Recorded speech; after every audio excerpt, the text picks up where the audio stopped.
नमस्कार सर्वांना, स्वागत आहे तुम्हा सर्वांचं आपल्या ऍक्टिव्ह करिश्मा युट्यूब चॅनल। बघा, सेविका ताईंनो, मदतनीस ताईंनो, या 10 निकषांप्रमाणे काम करा, 100% तुम्हाला प्रोत्साहन भत्ता भेटणार। अगदी प्रोत्साहन भत्ता हा भेटायला सुरुवात झाली आहे, तुम्हा सर्वांना माहिती आहे, परंतु अगदी बोटावर मोजण्या इतक्या अंगणवाडी सेविकेंना, मदतनीस ताईंना प्रोत्साहन भत्ता भेटलेला आहे। पण ज्या अंगणवाडी सेविका ताईंना प्रोत्साहन भत्ता भेटलेला नाही, त्या अंगणवाडी सेविका ताईंनी काय करायचं, कशा पद्धतीने सर्व कामे करायची आणि ते महत्त्वपूर्ण 10 निकष कोणते, हे सर्व सविस्तरपणे आणि सर्व माहिती आपण कधी भरायची हे सुद्धा मी सर्व डिटेल्स मध्ये तुम्हाला या व्हिडिओच्या माध्यमातून सांगणार आहे। व्हिडिओ शेवटपर्यंत पहा आणि आपल्या ऍक्टिव्ह करिश्मा या युट्यूब चॅनलमध्ये नवीन असाल तर आज आपल्या चॅनलला सबस्क्राईब करून घ्या।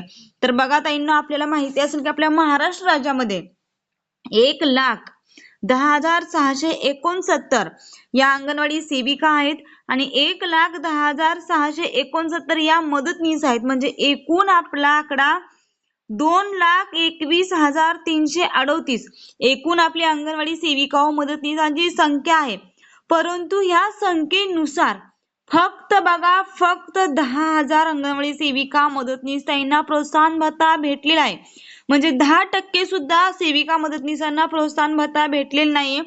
सेविकांताईंची चूक नक्की कोठे झाली आणि कशा पद्धतीने त्यांनी सर्व काम करायचं हे सर्व सविस्तरपणे आणि डिटेल्स मध्ये मी तुम्हाला या व्हिडिओच्या माध्यमातून सांगणार आहे। ते महत्त्वपूर्ण 10 निकषांची माहिती बघा, सर्व सेविकाताईंनी ही कामे केलेली आहेत आपल्याला माहिती आहे, परंतु त्या कामाला करण्यासाठी काही एक ठराविक वेळ दिलेला आहे। त्या वेळेमध्ये जर तुम्ही काम केलं तरच तुम्हाला प्रोत्साहन भत्ता भेटणार आहे ताईंनो। कधीही कोणतेही काम करून चालत नाहीये, प्रत्येक काम करण्यास त्याला वेळ दिलेली आहे, त्याला पण एक लिमिट आहे।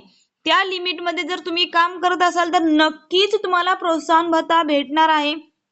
आणि भरपूर अंगणवाडी सेविका ताईंची इथं चूक झालेली आहे, म्हणजे त्यांनी वेळेचं बंधन पाळलेलं नाहीये, म्हणून त्या अंगणवाडी सेविकांचं, मदतनीस ताईंचं प्रोत्साहन भत्ता गेलेला आहे। आता इथून पुढे तरी आपण आपली चूक सुधारावी। माझी तर अशीच इच्छा आहे की सर्वांना सरसकट प्रोत्साहन भत्ता भेटावा, पण असो, सरकारी जे काही नियम असतील त्या नियमानुसार आपल्याला चालावं लागणार आहे। त्याने आपल्याला 10 निकष आखून दिले, ते 10 निकषांप्रमाणे सर्वच माझ्या अंगणवाडी सेविका ताई असो, मदतनीस ताई असो, सर्वच ते कामे करतात, परंतु त्या काम करताना त्यांच्याकडून एक चूक होत आहे। ती चूक सुद्धा मी तुम्हाला व्हिडिओमध्ये सांगणार आहे, त्यामुळे व्हिडिओ शेवटपर्यंत पहा। तर बघा ताईंनो, हा तो महत्त्वपूर्ण GR आहे आणि GR ची दिनांक बघा 24 जूनला सुधारित GR काढण्यात आलेला आहे आणि त्या GR नुसार सर्व अंगणवाडी सेविका ताईंना, मदतनीस ताईंना प्रोत्साहन भत्ता जमा झालेला आहे। तर तो GR कसा संदर्भात आहे हे जाणून घ्या। बघा, 1 नंबरचा मुद्दा तुम्ही पाहिला असेल, इथं आपल्याला आपलं कामाचं नाव दिलेलं आहे। ही कामे अंगणवाडी सेविका ताईंनी आणि मदतनीस ताईंनी दोघींनी मिळून करायची आहेत आणि कामाचे नाव आणि पुढे प्रोत्साहन भत्त्याचा निकष, जे 10 निकष आहेत ते दिले आहेत। बघा, 1 नंबरचा ऑप्शन बघा, आपल्याला समुदाय आधारित कार्यक्रम घ्यायचा आहे, म्हणजे ज्याला आपण CBE कार्यक्रम म्हणतो। आता बहुतेक अंगणवाडी सेविका ताई या कधीही CBEचा कार्यक्रम भरतात, तर सेविका ताईंना एक विनंती आहे की असं तुम्ही करू नका। दर महिन्यातून आपल्याला किमान 2 वेळा, बघा, आपल्याला किमान 2 वेळा CBE कार्यक्रम नोंदवायचा आहे, परंतु तो कार्यक्रम कधी नोंदवायचा ताईंनो, आपल्या सुपरवायझर मॅडमनी जी आपल्याला तारीख दिलेली आहे आमच्या प्रकल्पाला, आमच्या सुपरवायझर मॅडमनी आमच्या सोलापूर पश्चिम या प्रकल्पाला महिन्यातील पहिला बुधवार आणि तिसरा बुधवार हा दिलेला आहे। त्यामुळे आम्ही याच पद्धतीने पोषण ट्रॅकर मध्ये CBE कार्यक्रम भरतोय आणि घेतोय सुद्धा। तर बघा, हे काम आपल्या सुपरवायझर मॅडमनी जे आपल्याला सांगितलंय त्याच वेळेत पूर्ण करायचंय, तरच आपल्याला प्रोत्साहन भत्ता भेटणार आहे।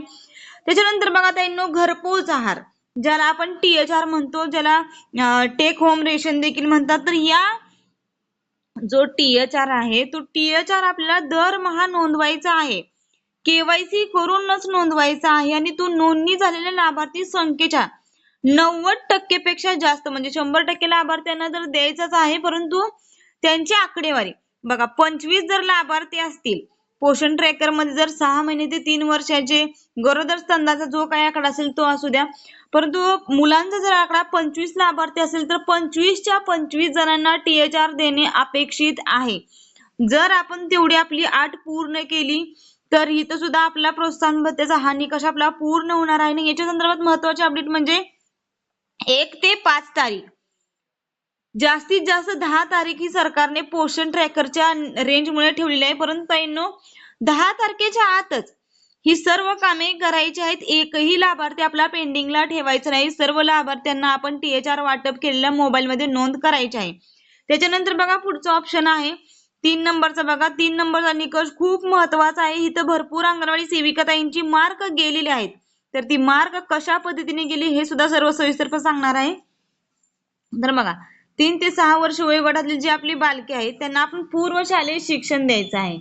ओके, तर बघा 3 ते 6 वर्ष वयोगटातील आपली बालके जर 30 असली तर बघा ताईंनो त्या बालकांपैकी 30च्या 30 बालकांना आपल्याला इथं त्यांच्या आपण HCM मध्ये, गरम ताजा आहार मध्ये, पूर्व शालेय शिक्षणामध्ये आपण त्यांची नोंद घ्यायची आहे आणि किमान 16 दिवस तरी अपेक्षित आहेतच ताईंनो.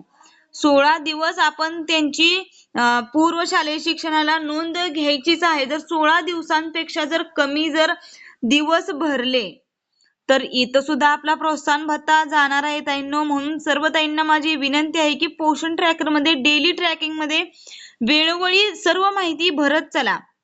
अगदी 10 ते 5 मिनिट लागतात ती सर्व माहिती भरायला. त्या सर्व माहितीवरच आपल्याला प्रोत्साहन भत्ता आहे. ही जर अट पूर्ण केली तर सेविकेंना 200 आणि मदतनीसांना 100 रुपये भेटणार आहे. त्याच्यानंतर बघा पुढचा महत्वपूर्ण मुद्दा आहे ताईंनो, ज्याला आपण गरम ताजा आहार म्हणतो. तर जे काही आपले 3 ते 6 वर्ष वयोगटातील लाभार्थी आहेत त्या बालकांना दरमहा 21 दिवस, कमीत कमी 21 दिवस, जास्तीत जास्त आपले 23 दिवस भरतात, कधी 25 दिवस भरतात, ते सुद्धा चालतात. परंतु कमीत कमी 21 दिवस तरी आहार पुरवठा करणे गरजेचे आहे. आणि बालके किती पाहिजेत बघा, 80% पेक्षा जास्त बालके पाहिजेत. 80% पेक्षा जर कमी बालकांना जर गरम ताजा आहार दिला गेला. भरपूर अंगणवाडी सेविका ताई या काय करतात की मुलांची नोंद तर पोषण ट्रॅकरला असतेच, परंतु त्यांची एक चूक होत आहे ताईंनो. तुम्ही ती मुले इतर शाळेत जात आहेत, म्हणजे ती मुले आपल्या शाळेत येत नसतील, इतर शाळेत जात असतील तर तुम्ही इतर शाळेत जात आहेत असं नोंदवता आणि नंतर त्या मुलांना आपला आपण गरम ताजा आहार देत, म्हणजे त्यांचा ऑप्शनच येत नाही. तो मुलगा गरम ताजा आहाराच्या लिस्ट मध्ये येत नाही. त्यामुळे तिथं आपली संख्या कमी होत आहे. जेवढी मुले आहेत त्या सर्व मुलांना 100% गरम ताजा आहार देण्याचा प्रयत्न करा. जर मुले जास्त असतील, मुले जर येत नसतील तर सरळ आपल्या सुपरवायझर मॅडमना ती नावे कट करायला सांगा, कारण की त्यांच्यामुळे आपला प्रोत्साहन भत्ता कट होत आहे. त्याच्यानंतर बघा 5वा आणि महत्वपूर्ण मुद्दा म्हणजे की VHSND. आपल्याला VHSND किती भरायचा आहे, महिन्यातून एकदाच भरायचा आहे. आणि VHSND आपल्या प्रत्येक अंगणवाडीमध्ये होतच असते. लसीकरण प्रत्येक मुलाला द्यावंच लागते आणि लसीकरण होतच असते. मी या व्हिडिओच्या डिस्क्रिप्शन बॉक्स मध्ये तुम्हाला पोषण ट्रॅकरचे 10 निकष कशा पद्धतीने पूर्ण करायचे त्या सर्व व्हिडिओची लिंक सुद्धा देणार आहे. तसेच ताईंनो, VHSND भरल्यानंतर फक्त VHSND भरून फायदा नाहीये, तर मुलांचे लसीकरण सुद्धा भरायचे आहे. मी तुम्हाला त्या व्हिडिओमध्ये सर्व डिटेल्स मध्ये सांगितले, त्या पद्धतीने तुम्ही जर भरून घेतलं तर नक्कीच तुमचा हा देखील निकष पूर्ण होणार आहे. सर्व अंगणवाडी सेविका ताई सर्व कामे करतात, परंतु अगदी थोड्या चुकीमुळे आपलं काम राहून जाते. त्यामुळे हा व्हिडिओ महत्वपूर्ण आहे ताईंनो. VHSND भरल्यानंतर मुलांचं लसीकरण सुद्धा भरायचं आहे. त्याच्यानंतर बघा पुढचा ऑप्शन खूप महत्वाचा आहे, ज्याच्यामध्ये भरपूर अंगणवाडी सेविका ताईंची, मदतनीस ताईंची मार्क गेलेले आहेत. बघा आपण वजन उंची आपल्याला किती वेळा भरायचे, एका मुलाची फक्त एकदाच भरायचे, परंतु एकदाच वजन उंची भरल्यानंतर हे आपले 6 नंबर, 7 नंबर, 9 नंबर आणि 10 नंबर एकूण 4 जे आपले प्रोत्साहन भत्त्याचे निकष आहेत हे एकाच माहिती भरण्यावर आहेत ताईंनो. व्यवस्थितच आपल्या सुपरवायझर मॅडम कडे एक नवीन चार्ट आलेला आहे, मुलांची वजन उंची कशा पद्धतीने भरायची. चार्ट नुसार जर वजन उंची भरली तर या 4ही ठिकाणी आपला आकडा एकही येणार नाही. सर्व मुले आपली नॉर्मल मध्ये येणार आहेत, सॅम्यम मध्ये मुलं येणार नाहीत. ज्या मुलांची खरोखर वजन कमी आहे तसं एखादा आलं तरी चालते, परंतु जर जास्त आकडा येत असेल तर नक्कीच अंगणवाडी सेविकांचा या 4 निकषांमध्ये प्रोत्साहन भत्ता हा कट झालेला आहे. मी प्रोत्साहन भत्त्याची तुम्हाला लिस्ट दाखवली आहे. त्या लिस्ट मध्ये तुम्ही पाहिलं असेल की 6 नंबर, 7 नंबर आणि 9 नंबर आणि 10 नंबर या 4 निकषांमुळे भरपूर अंगणवाडी सेविका ताईंचं, मदतनीस ताईंचं प्रोत्साहन भत्ता गेलेला आहे. फक्त मी तुम्हाला सांगितलंय बोटावर मोजण्या इतका अंगणवाडी सेविकांना प्रोत्साहन भत्ता भेटलेला आहे. वजन उंची भरताना एक महत्वपूर्ण चार्ट आहे, तो चार्ट तुम्ही आपल्या सुपरवायझर मॅडम कडून मागवून घ्या आणि त्याच पद्धतीने वजन उंची भरा असं मी तरी सांगेन. त्याच्यानंतर बघा पुढचा महत्वपूर्ण आणि महत्वाचा मुद्दा म्हणजे की 8 नंबरचा निकष आहे. 8 नंबरच्या निकष मध्ये आपण लहान मुलांना HCM म्हणजे गरम ताजा आहार देतोय, तसेच 6 महिने ते 3 वर्ष मुलांना गरोदर स्तनदा मातांना आपण THR देतोय. तर तो THR आपण कशाच्या आधारावर देणार, तर त्याचा आपल्याला एकच आधार आहे, तो म्हणजे की साठा नोंदणी करणे. आपण आपल्याला एवढी पॉकेट प्राप्त झाली, तेवढ्या तिला आपण एवढी पॉकेट आपण सबमिट केली, म्हणजे की पालकांना ती पॉकेट घरपोच दिली. याच्यासाठी आपल्याला साठा नोंदणी करणे देखील गरजेचे आहे. साठा नोंदणीमध्ये सुद्धा आपली मार्क जाऊ नये यासाठी मी महत्वपूर्ण व्हिडिओ बनवलेला आहे, तो व्हिडिओ तुम्ही पाहून घ्या. आणि भरपूर अंगणवाडी सेविकाताईंचं काय झालेलं आहे ते मी तुम्हाला सांगते बघा. त्यांनी सर्व कामे केली, वेळेत सर्व कामे केली, सर्व माहिती सुद्धा भरली त्यांनी, परंतु त्यांची एकच चूक झाली. ती चूक म्हणजे वजन उंची भरताना. म्हणजे वजन उंची भरताना त्यांनी भरली, परंतु त्यांची भरपूर बालके सॅम मध्ये गेली, SUW मध्ये गेली, स्थूल लट्ट बालकेमध्ये गेली, खुजी बालकेमध्ये सर्व त्यांची बालके गेली. त्याच्यामुळे या 4 निकषांमध्ये त्यांना 0 मार्क पडली आणि 6 निकष पूर्ण झाले त्यांचे, परंतु हे 4 निकष पूर्ण न झाल्यामुळे त्या अंगणवाडी सेविकाताईंचा मदतनीसताईंचा प्रोत्साहन भत्ता हा गेला. प्रोत्साहन भत्त्याच्या निकषांमध्ये त्यांनी आपल्याला स्पष्टपणे नमूद केलेलं आहे ताईंनो, 10 निकषांपैकी कमीत कमी 7 निकष पूर्ण करणे गरजेचे आहे. आणि 4 निकष तर तुम्हाला माहिती आहेत, हे जे 4 निकष आहेत ते तर वजन उंचीवरच आहेत. म्हणून मी ताईंनो तुम्हाला सांगते की आपल्या सुपरवायझर मॅडम कडून वजन उंची भरण्याचा त्यांच्याकडे एक चार्ट आहे, तो चार्ट मागवून घ्या आणि त्या चार्ट नुसार वजन उंची भरा. आपला प्रोत्साहन भत्ता अजिबात जाऊन देऊ नका. 7 निकष जर आपल्या अंगणवाडीने जर पूर्ण केले तर सेविकेला 1400 आणि मदतनीसांना 700 भेटणार आहेत. 8 निकष जर पूर्ण केले तर 1600 सेविकेंना आणि 800 मदतनीसांना भेटणार आहेत. 9 निकष जर पूर्ण केले तर 1800 सेविकेंना आणि 900 रुपये मदतनीसांना भेटणार आहेत. आणि 10 पैकी 10 म्हणजे 100% जर निकष पूर्ण केले तर 2000 सेविकेंना आणि 1000 मदतनीसांना भेटणारच आहेत ताईंनो. या 4 निकषांमध्ये भरपूर अंगणवाडी सेविकाताईंची मदतनीसताईंची मार्क गेलेत.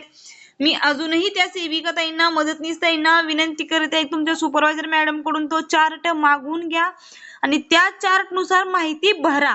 एकदा तुम्ही त्या चार्ट नुसार माहिती भरा, मग बघा तुमचे मार्क कट अजिबातच होणार नाहीयेत.